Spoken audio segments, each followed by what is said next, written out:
Bienvenidos sean otra vez al Observador Nocturno. Hoy tenemos una visita muy especial. Gracias, maestro. Gracias a ustedes. Viene visitando al maestro Dorantes, que, bueno, los voy a leer un poquito para que conozcan acerca de él. Bueno, es pianista, compositor y arreglista originario de la ciudad de Córdoba. Se nos ha presentado en innumerables ocasiones, diversas ciudades de México, Estados Unidos, Bélgica, Holanda. Sí. Creo que ya conocieron mucho esa parte, ¿no? En el 2008 funda y dirige en la ciudad de Jalapa el proyecto de Yazoo, que bueno, ya a nivel internacional creo que se ha hecho una buena escuela. Y bueno, el festival internacional que ya es de talla mundial, ¿no? Ha tocado con Joe Lovano, Paquito de Rivera, Francisco Mela, y bueno, ahí no termina el curricular. Sí. Bueno, estudió la licenciatura en la Universidad Veracruzana, en lo que es piano. Sí. Y en el 99 estudia en Stanford University Jazz, ¿no? Sí. Bueno, actualmente tiene un estudio integrado por Emilio y Vladimir Coronel, ¿no? Sí, Emiliano. Exacto, Emiliano. A ver, maestro, platícanos un poquito cómo empieza Edgar Dorantes, cuál fue Digo, es que muchos no conocen, ¿no? Sí. Es lo que le platicaba, para que conozcan un poquito del jazz, qué hay detrás de los músicos, cómo viven, cómo lo piensan, cómo lo sueñan también, ¿no? Porque creo que es el motorcito que los trae la pasión, ¿no? No, pues bueno, primero muchísimas gracias por la invitación, gracias por esta entrevista, por este espacio.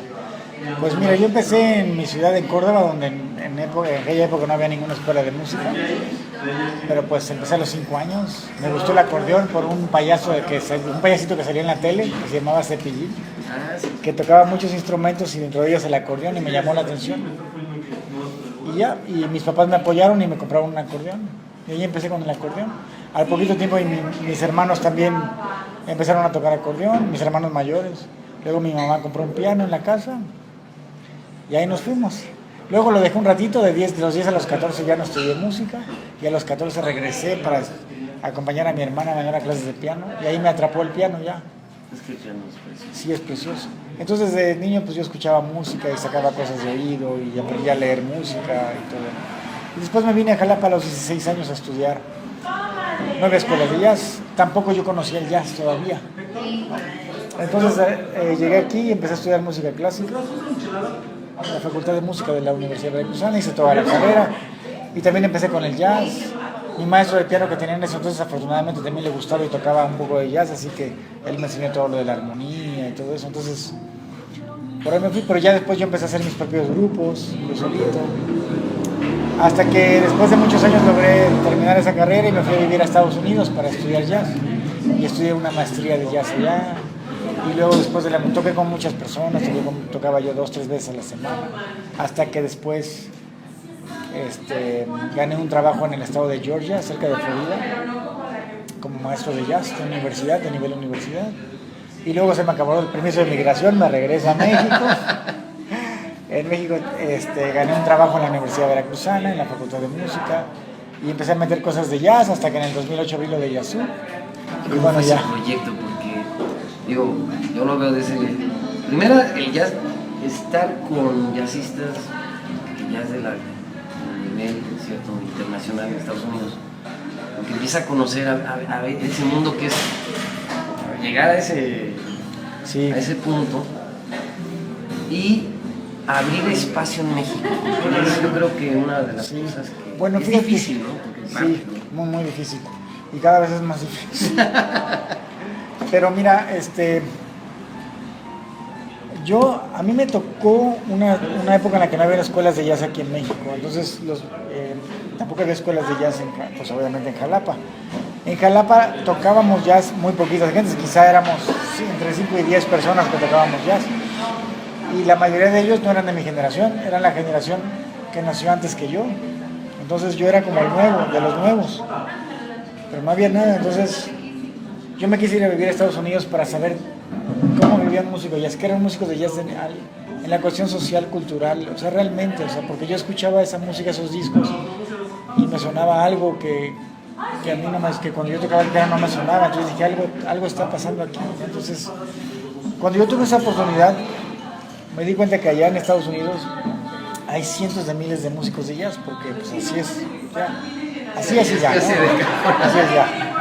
Entonces, también había ya cientos de escuelas que tenían programas de jazz, ¿no? Aparte de todos los clubes de jazz que hay por todos lados, entonces, en las grandes ciudades, ¿no? Y cuando yo fui allá me di cuenta de la gran oportunidad que tienen las personas que viven allá de querer estudiar jazz, que tienen toda la información. Por ejemplo, libros, hay libros de jazz y artículos de jazz. Desde que el jazz empezó, existen las opiniones, los artículos, las discusiones, las entrevistas, todo. Y libros de investigación serios, profundos, así muy grandes. Desde 1940, 50 hay libros, o sea, allá hay miles y miles y cientos de miles de libros que hablan sobre jazz y sobre la improvisación y la creatividad. Y toda esta música, el swing, el blues, todo eso. Cuando en México no teníamos nada, no había internet en esa época. Entonces, cuando yo regreso a México después de vivir esa experiencia, y me di cuenta que la crisis está peor, mis compañeros tienen menos acceso, la nueva generación está más amolada económicamente que la generación mía, cada vez, todo va peor cada vez, pues cada vez menos gente se va a poder ir a vivir a Estados Unidos para estudiar jazz. Entonces, a mí me nace el gusanito de poder traer toda esta gente de Estados Unidos para acá. Y con esa intención yo abrí Azul, con la intención de que la gente que estuviera aquí tuviera las mismas oportunidades que yo, de conocer a esa gente y tener acceso a toda esa información, a millones de discos, millones de libros, ¿no? y que puedes, y que lo comparten y todo. Entonces fue lo que hice y afortunadamente tuvo mucha respuesta. La nueva generación tomó la bandera y fueron muchas personas nuevas y por eso se hizo Yazul, tuvo una fuerza muy importante. O sea, era una necesidad social muy fuerte que se fue alimentando desde el 2003 que yo llegué hasta el 2008 que abrí Yazul. Por eso cuando abrí Yazul con la Universidad Veracruzana fue un éxito tremendo, porque ya existía la necesidad social muy fuerte. Y con el Festival Yazul, pues la verdad es que llegamos hasta el cielo, porque aquí trajimos a 60 artistas de lo mejor top del mundo, o sea. Que aparte quedaron, bueno, ya quieren regresar, y, o sea, sí. Se enamoran también, como que un compartir sí. internacional, porque ellos también no saben cómo está el escenario en México. Claro. Cómo lo viven, cómo la gente así es. lo acepta. Y yo siempre lo vi desde el lado de la escuela, o sea, por ejemplo, estamos estudiando a Joe Lovano en la escuela, que es uno de los estrellas de jazz que admiramos. Bueno, ¿la podemos traer? Sí. No, Francisco Mela, contacta a Joe Lovano, pues traemos a Joe Lovano y ya lo tenemos aquí en Jalapa. Una semana conviviendo con los alumnos, pasándose emails, teléfonos, haciendo preguntas, tú compartiendo, tocando, jam sessions. Entonces, ¿cómo te diré? Para mí eso es la mejor educación, porque le presentas a la persona que está aprendiendo la realidad. O sea, ¿sabes qué es el jazz? Aquí está, mira, aquí está McCoy Tyner, aquí está Joe Lovano, aquí está Kenny Werner, aquí está Gregory Hutchinson, aquí están. Eso es el jazz. Entonces, eso me gustaba, eso fue la invitación del festival. Y mientras en la escuela nosotros dábamos clases, pero una vez al año traíamos a estas personas y era muy claro de qué se trataba. Por eso ya creció tan rápido. Y es una buena escuela, ¿no? Bueno, ya he escuchado amigos, ¿no? Que también les encanta el jazz, que sí, ya está dando una buena categoría a nivel internacional, porque ya quieren venir muchos estudiantes de fuera de nuestro territorio nacional a estudiar, y eso es algo que, como lo hizo maestro, la verdad es grandioso saber que todavía usted hay personas que quieren que la gente conozca, ¿no? Que no nada más nos quedemos con las enseñanzas puras, ¿no? Sino claro. Hay una apertura. Pues mira, te soy sincero, la verdad es que yo creo que como que la fortuna que tuve es que tuve como una claridad de lo que para mí es el jazz, para mí. Entonces simplemente así era para mí el jazz es Kenny Barron. Y ya, o sea, así de claro. Entonces traigo a Kenny Barron, así de claro. Es como si organizáramos un festival de fútbol en Jalapa y el que lo organiza sabe que aquí tienen que estar Messi y Ronaldinho. Tiene esa claridad y los trae. y Messi y Ronaldinho conviven con los niños de Jalapa. Eso es la mejor enseñanza acerca de lo que es el fútbol. Y eso te motiva a que todo el año sigas trabajando y aprendiendo muchísimo para que el otro año vuelvas a traer a otros de ese calibre. Ahora, Es decir, estar en contacto con la realidad, no con algo que se parece a. sí, que lo escuchas, que parece la idea, ¿no? Sí. Ahora, ¿cómo usted ha visto a las nuevas generaciones? ¿Cómo lo sienten los nuevos? Digo, ya de mi generación ya creo que no estás. Mira, pues ahorita convivo con muchos de ellos, con jovencitos que tienen 20 años, 17 años, incluso con niños de 11, de 12, y también los que tienen 25, 30, no solo de aquí de Jalapa, sino en el país, que están estudiando jazz y quieren buscar, y cada vez hay más interés, cada vez hay más pasión. Bueno, pasión siempre ha habido, pero cada vez hay más necesidad. Como ya tienen más puntos de referencias, o sea, un muchacho que llega, por ejemplo, un muchacho, no sé, de otro estado de la República, que llega a Jalapa buscando a Yasub, ya sabe por qué lo está buscando. O sea, ya lo conoció, ya existen los medios electrónicos y el internet y todo. Entonces, la generación nueva ya está un poquito más informada y está más consciente de eso. Entonces, eso me da gusto. Lo que sí creo que todavía no logramos es una claridad, porque así como las nuevas generaciones tienen más información, también tienen mucha más desinformación. O sea, el mar de información también produce, pero también crea que se pierdan, ¿no? Porque sí se necesitan guías, ¿no? Bueno, fíjese, yo una de las cosas, solo porque soy de padres músicos, que me da un orgullo enorme, ¿no? Que bueno, en pláticas, ellos nos dan la referencia en su tiempo, ¿no? Antes casi, mi papá decía, no, ¿cómo vas a estudiar música? No, eso te vas a morir de hambre, ¿no? Era el típico, sí, la idea, ¿no? Que siempre te metían, ¿no? Entonces muchos no lo tomaron realmente como una profesión tan hermosa que yo lo veo desde el punto. Son creativos, saben tocar en las fibras de las personas, es lo más importante. Eso es. Y creo que nadie lo ha podido hacer más, que creo que tu esposa, bueno, es un decir, ¿no? Pero es casi muy parecido. Sí. Y actualmente, ¿usted cómo ve ya el campo laboral de músico? Yo creo que ya ha abierto más esa profundidad, ¿no? De los tiempos que nos tocaron a nosotros. Pues bueno, fíjate que a pesar de que sí puede haber más opciones que hace 20 años, pero yo creo que en porcentaje puede ser que haya menos.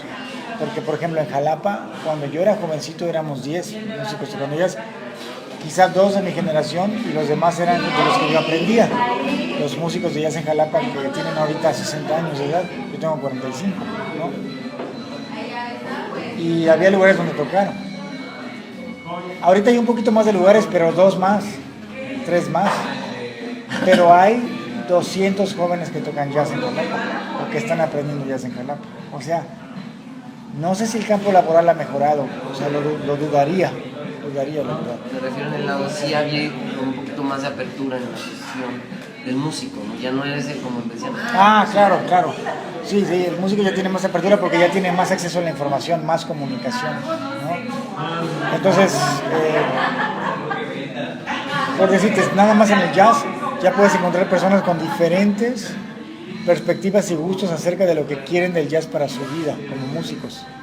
Entonces el resultado es distinto, pero el proceso es el mismo. Pero ya hay más que antes, tienes razón. Antes nada más teníamos 1 o 2 visiones, ahora ya hay, no sé, 20 visiones diferentes. Y por ejemplo, maestro, ¿usted cómo ha visto referencia en Estados Unidos? La calidad, ¿cómo ha visto ya en las nuevas generaciones? ¿Cree que ha mejorado la calidad musical de los muchachos? Sí ha mejorado la calidad. Claro. Digo, ya veo que ella en Estados Unidos había así de pues sí. Bueno, no solo porque el jazz es música que nació en la situación geográfica de Estados Unidos y tiene que ver con una realidad social de ese país, sino también porque es el país más poderoso desde hace 200 años, ¿no? Y el país más poderoso tiene muchas más posibilidades de expandir su cultura. en todos lados, como siempre ha pasado, ¿no? Como cuando los romanos y cuando los no sé qué, y cuando los aztecas dominaron aquí a los demás, a los otros grupos, otras culturas indígenas igual. O sea, yo creo que México tiene muy buena calidad de músicos de jazz, excelentes. Nada más que al no tener tanta cantidad, no tenemos tantas posibilidades. Entonces es simplemente, por ejemplo, Francia, vamos a pensar en Francia, no en Estados Unidos. Francia es un país que adoptó el jazz desde que nació el jazz, más que nosotros, ¿no? De hecho, él lo adoptó más que Italia, más que Inglaterra, más pronto fue, ¿no? Entonces la historia jazzística de Francia es muy fuerte. Son más músicos de jazz, por lo tanto hay más posibilidades de más calidad. Pero es algo, ¿no? Es algo que se puede explicar como de manera como lógica, ¿no? O sea, si existen más médicos en una ciudad, puede tener más posibilidades de convivir y de encontrar y de investigar y de compartir investigaciones y compartir experiencias. Entonces la calidad va a subir. Pero eso no quiere decir que México no tenga muy buenos músicos, ya tiene muy buenos de músicos de jazz. Nada más que aquí somos quizás cientos, allá son cientos de miles en Estados Unidos. No, Edgar Morales como músico, ¿no? Ya la parte dentro del músico, ¿no? Para cuando está componiendo, porque digo, a veces nos desconocemos al músico, nada más vemos ya cuando está el disco, cuando está el concierto, ¿no? Pero desconocemos esa parte, porque muchos no conocen nada en el sentido de trasfondo de música, ¿no? Porque creo que también tiene tristezas, también tiene emociones, caídas, levantadas, ¿no? ¿Qué es el impulso que le hace a veces cuando está tocando? ¿Cuál es el que le enciende la chispa? ¿No? Yo creo que eso es algo importante en la música. ¿O qué es lo que el corazón, ¿no? Que hace encender? Pues fíjate que afortunadamente, desde que yo decidí estudiar música a los 14 años, que ya decidí que eso era lo mío, siempre me ha gustado aprender, siempre. Entonces, hasta el día de hoy, sigo escuchando mucha música, descifrando la música con mi oído, muchísimo. Sigo leyendo muchos libros, leo muchísimo, casi todo sobre música. No paro. Cuando comparto clases con mis alumnos, estoy también intercambiando ideas. Todo el día, y cuando me siento a tocar el piano y estoy en un evento ya tocando en público, hago exactamente lo mismo. O sea, lo que yo encontré es que si yo vivo un proceso creativo, no un resultado, entonces puedo tener mucha mejor calidad de música cuando yo estoy tocando. O sea, cuando yo estoy tocando, es como si yo siguiera caminando, siguiera hablando, siguiera conviviendo, siguiera haciendo otra cosa. Como parte ya de su cuerpo. Sí. Es que de eso yo me di cuenta, de los grandes músicos de jazz así son. O sea, Louis Armstrong es, cuando tú escuchas su música, escuchas lo que él es. No escuchas algo que él preparó, así con mucho cuidadito y que te lo presentó y te lo puso en una cajita de regalo. No es verdad. Es el resultado de lo que él es. Y el músico de jazz eso es. El músico de jazz vive un proceso de creación, de improvisación, de creatividad. Digo, es genial escuchar a más ignorantes para que conozcan realmente. Bueno, ya veo, maestro, que usted tiene, son 3 discos, ¿no? Sí. Digo, la verdad, mis respetos, porque los 3 discos que yo aquí tengo en mis manos, que bueno, al rato lo va a ver, lo ponemos en pantalla. Platícanos un poquito de la vivencia de estos 3 discos, claro. ¿no? Bueno, mira. Yo veo que Remembranza fue el primero. Sí. Ese fue el inicial. Bueno, te quiero decir algo muy importante de estos. Los 3 discos son con el mismo trío, que es mi trío, que se llama... Ese es Edgar Dorantes Trío, y los músicos son los mismos. O sea, siempre es Emiliano Coronel en el contrabajo y Vladimir Coronel en la batería. Para mí es algo muy importante porque yo este trío lo encontré hace algunos años. Tenemos mucho tiempo de conocernos, tenemos más de 10 años de conocernos y de tocar juntos, ya sea en trío o en diferentes proyectos o diferentes cosas, ¿no? Pero no tiene mucho que yo consolidé esta idea y con ellos es que me siento súper feliz. O sea, en esta etapa de mi vida, después de pasar muchos años, siento que este trío tiene una identidad, tiene un ya sonido. conjugaron bien el Sí. esfuerzo, la amistad. Es que creo que es parte, como que te casas Parte, con ellos, sí. ¿no? y tienen sonido. Creo que soy muy afortunado en que encontré dos personas que de manera muy natural, entre los tres hacemos sonar a un trío que tiene una identidad. Eso es algo muy difícil, algo muy difícil. Te lo digo porque pues estoy hablando de 4 años con ellos o 5 años haciendo esto, pero yo tengo 45, o sea, yo tengo 30 años haciendo música. Y te puedo decir que todo lo anterior fue muy bueno, pero fue como apenas como estar buscando. Ahorita sí me siento con esto muy contento, tiene algo claro. Y el primer disco se llama Remembranzas, lo hicimos en el, si no me equivoco, 2013, ¿sí? 8 que todos los hizo en el mismo año. Sí, casi 8 meses después o 9 meses después nos fuimos a grabar los otros dos. En 2 días grabamos los otros 2 discos, o sea, en una sola sesión de grabación de 2 días grabamos los otros 2 y están grabados como a mí me gusta que el jazz sea lo más fresco y lo más natural posible. No hay ediciones, grabamos de principio a fin de corrido, o sea, quien oiga los discos va a escuchar al trío como es, o sea, no va a haber trucos de edición. Sí, de que como muchos ya empiezan a hacer, ¿no? Sí. Que le meten el efecto y ya, sí. Es literal natural. Sí, porque para mí la esencia del jazz es una música que vive el presente. El jazz es una música que, uno de los factores más importantes es la improvisación. Y la improvisación solo existe en el presente, no existe en el pasado ni en el futuro. Y el jazz nunca más se vuelve a repetir, son momentos únicos de vida. Entonces yo no puedo grabar 2 tracks de la misma canción y luego hacerle editar y cortarle. O sea, eso no es jazz, eso no es Billie Holiday, eso no es Louis Armstrong, eso no es lo que a mí me gusta, ¿no? Sí, o sea, a mí me gusta eso, me gusta Charlie Parker, eso es lo que me gusta, entonces eso es lo que hago, grabar. Por eso estudiamos tanto, nos preparamos tanto, estudiamos tanto para que la calidad sea muy buena siempre que lo hagamos en vivo.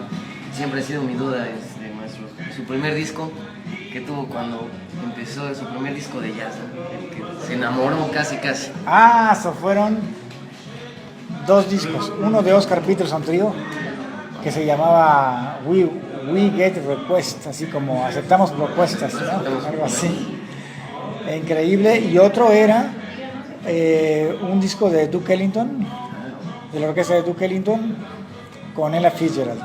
Y eran discos LPs. Sí, los LPs que suenan, ¿no? Es la que le da la vida, ¿no? Con esos discos yo me quedé asombrado y dije, ¿qué es esto? Es una música increíble y además es improvisación. O sea, ya, me conquistó.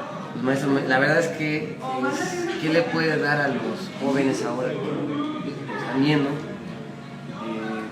Porque creo que muchos quisieran eso, ¿no? ¿Qué recomendaciones puede dar en la cuestión de iniciación para el músico? Si quieren agarrar esta profesión tan hermosa que es ser músico, ¿no? Claro. Bueno, primero quitarse los miedos de que siendo artista no la vas a hacer, ¿no? Siendo artista me refiero a ser músico profesional, no me refiero a la palabra artista comercial. Sí, porque todos quieren uno realmente como, sí, sí. Como profesión. Sí, como profesional de verdad. Sí, no un producto desechable, ¿no? Exacto. Primero, que entiendan eso, o sea, que si esa es tu pasión, la sigas y no tengas duda en eso, ¿no? O sea, no por estudiar ingeniería civil significa que vas a tener trabajo y vas a poder comer. Eso es mentira, ¿no? Nada. Entonces, primer paso. Segunda cosa que ojalá que encuentren pronto cuál es la música que más les apasiona y que más les gusta. Y una vez que encuentran eso, estudiar a fondo las tradiciones musicales, estudiar a fondo la raíz, la esencia de por qué son las cosas. Cualquier música que les guste, buscar quiénes son los principales protagonistas, pero irse a la raíz, al fondo de las razones sociales desde que nació esta música. No se vayan nada más, por favor, por el artista más famoso que puso la revista tal y que ganó el Oscar. No, por favor, no sigan eso, eso son tonterías. Eso no tiene nada que ver con la para mí, tiene que ver con otras cosas sociales, pero no tiene que ver con la música. Y acercarse, ¿no? Tratar, como dice el maestro, acérquense a los músicos. Así es. Y algo muy importante, hay que tener valor, eso sí lo quiero decir bien clarito. Cuando ustedes se encuentran, vamos a poner que les gusta el jazz, y ya encontraron que Billie Holiday, Louis Armstrong, Miles Davis, ese tipo son unos pilares que hay que estudiar, ya los encontraron. Bueno, compren sus libros, o sea, compren sus biografías, autobiografías, entrevistas, buscan que se escuchen su música, sáquenla de oído. Y si uno de ellos dice, yo transporté las canciones en todos los tonos, ustedes tengan el valor de hacerlo. No vayan a buscar al internet un librito que les enseñe cómo tocar como Stan Getz, por favor, no. Vayan a leer la biografía de Stan Getz y vean todo lo que él hizo y ustedes tengan el valor de hacerlo. Eso es bien importante, ¿no? Sí, que sientan realmente como es, ¿no? Sí. Porque, híjole, a veces como dice, los medios de información hacen desinformación, ¿no? Sí, luego queremos un librito que nos diga cómo aprender jazz a tocar en 10 días, ¿no? No. Voy a ir a una escuela y un maestro me va a enseñar y ya me lo solucionó, no. Es una búsqueda personal. La verdad es que eso fue para mí un honor que en el Observador Nocturno nos haya acompañado. Pero muchachos, cuando vean el maestro Durante, la verdad yo se lo recomiendo, vayan a escucharlo. Y digo, como siempre, hay que tener acercamiento a los músicos. Si quieren conocer más allá, acérquense a ellos, ¿no? Bueno, Pues muchísimas gracias a ustedes, gracias por este espacio. Felicidades. Gracias, maestro. Como dicen, salud. Salud. Y bueno, agradezco el espacio como profesor el maestro Saskun, que es el bacano. Dense una vueltecita, aquí hay a veces grupos de jazz. Aquí tuvimos a nuestro Durante, por cierto. Aquí tocamos, sí. Nos vemos en la próxima edición. Hasta luego.